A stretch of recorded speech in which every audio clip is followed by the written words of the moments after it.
Hello, नमस्ते सर्वांना. तर आज केली होती मस्त अशी छान अशी झणझणीत कोकणी पद्धतीत एकदम छान चविष्ट लागणारी कोकम घालून केलेली मोड आलेल्या मटकीची आमटी एकदम छान झालेली.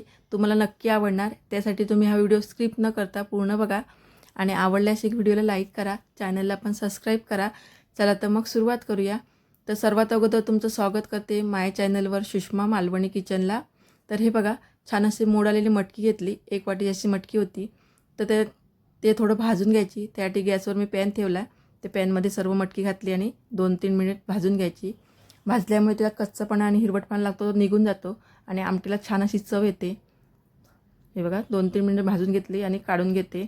त्यानंतर मी धुवून घेणार आहे आणि त्यावरची जेवढी सालं येतील ना तेवढी मी काढून घेणार आहे. जेवढे येतील तेवढीच काढून घ्यायची. हे बघा, जेवढी येतील तेवढी सालं काढून घेतली. आता ते शिजवून घेते. त्यासाठी 1 ग्लास जायचं पाणी घालते. कुकरच्या डब्यामध्ये मी शिजवून घेते. तुम्ही डायरेक्ट कुकरला पण घालू शकता. आणि त्याच्यात 3 ते 4 शिट्ट्या करून घ्यायच्या. 3 ते 4 शिट्ट्यामध्ये चांगली अशी शिजून येते. ही बघा, मी 3 ते 4 शिट्ट्या करून घेतलेल्या. त्यानंतर थोडेसे मसाले घेतले. तर मालवणी मसाला, हळद घेतली, गरम मसाला आणि काश्मीरी लाल मिर्च फक्त कलरसाठी, हिंग, आलं लसणाची पेस्ट, एक वाटण कांद्या खोबऱ्याचं, कोथिंबीर, कढीपत्ता, एक बारीक कापलेला कांदा, एक बारीक कापलेला टमाटर आणि ही कोकम घेतली आहे. नंतर फोडणी घालण्यासाठी 2 चम्मच असे तेल घालते. जर तुमच्याकडे मालवणी मसाला नसेल तर तुम्ही लाल तिखट मसाला पण घालू शकता. तेल चांगलं गरम झालं की त्यामध्ये राई घालायची. तर 1 चम्मच अशी राई घालते आणि 1 चम्मच असे जिरं घालते.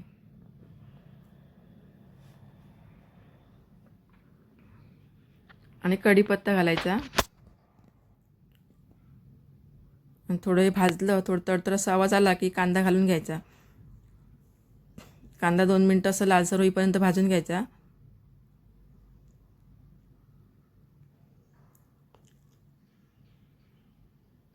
तर ह्या माझ्या रेग्युलर जेवणातल्या रेसिपी आहेत. मी काय म्हणजे बनवते ते तुम्हाला मी व्हिडिओतून दाखवते. तर हे आलं लसणाची पेस्ट ती पण घालून घ्यायची कांदा भाजला की थोडा. तर कमेंट करून मला नक्की सांगा तुम्हाला माझ्या रेसिपी कशा वाटतात त्या. ते बघा, 2 मिनटं आलं लसूण भाजून घेतली की त्यामध्ये आपण टमाटर घालूया बारीक कापलेला.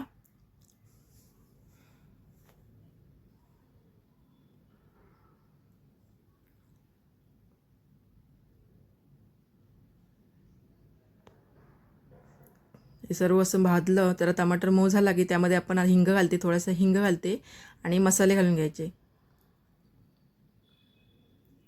हे छान असं भाजून घ्यायचं 2-3 मिनिट. थोडंसं त्यामध्ये पाणी टाकते कारण तेल थोडं कमी आहे, त्यामुळे मसाला जळू नये म्हणून थोडंसं पाणी घालून घेते.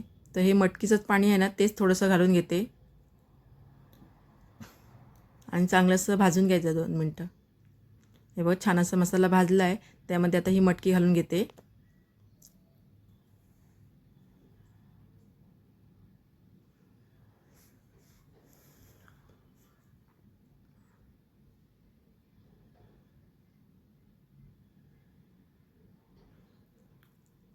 त्यामध्ये आता मी वाटण घालते. हे कांद्या खोबरं भाजलेलं वाटण.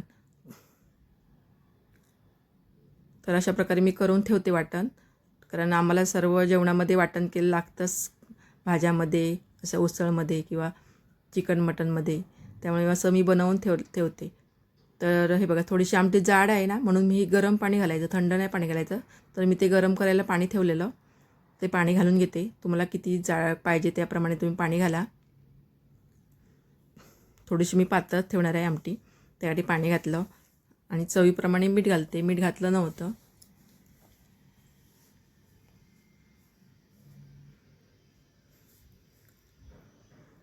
हे बघा, आणि आता त्यामध्ये खास असं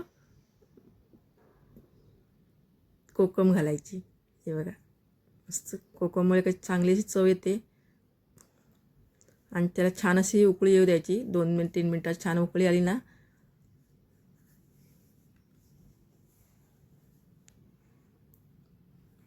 हे बघा, मस्त अशी छान उकळी आली 2-3 मिनटं. तर आपली आमटी तयार झाली आहे. छान लागते खायला. तर त्यामध्ये आता मी कोथिंबीर घालते वरून थोडीशी.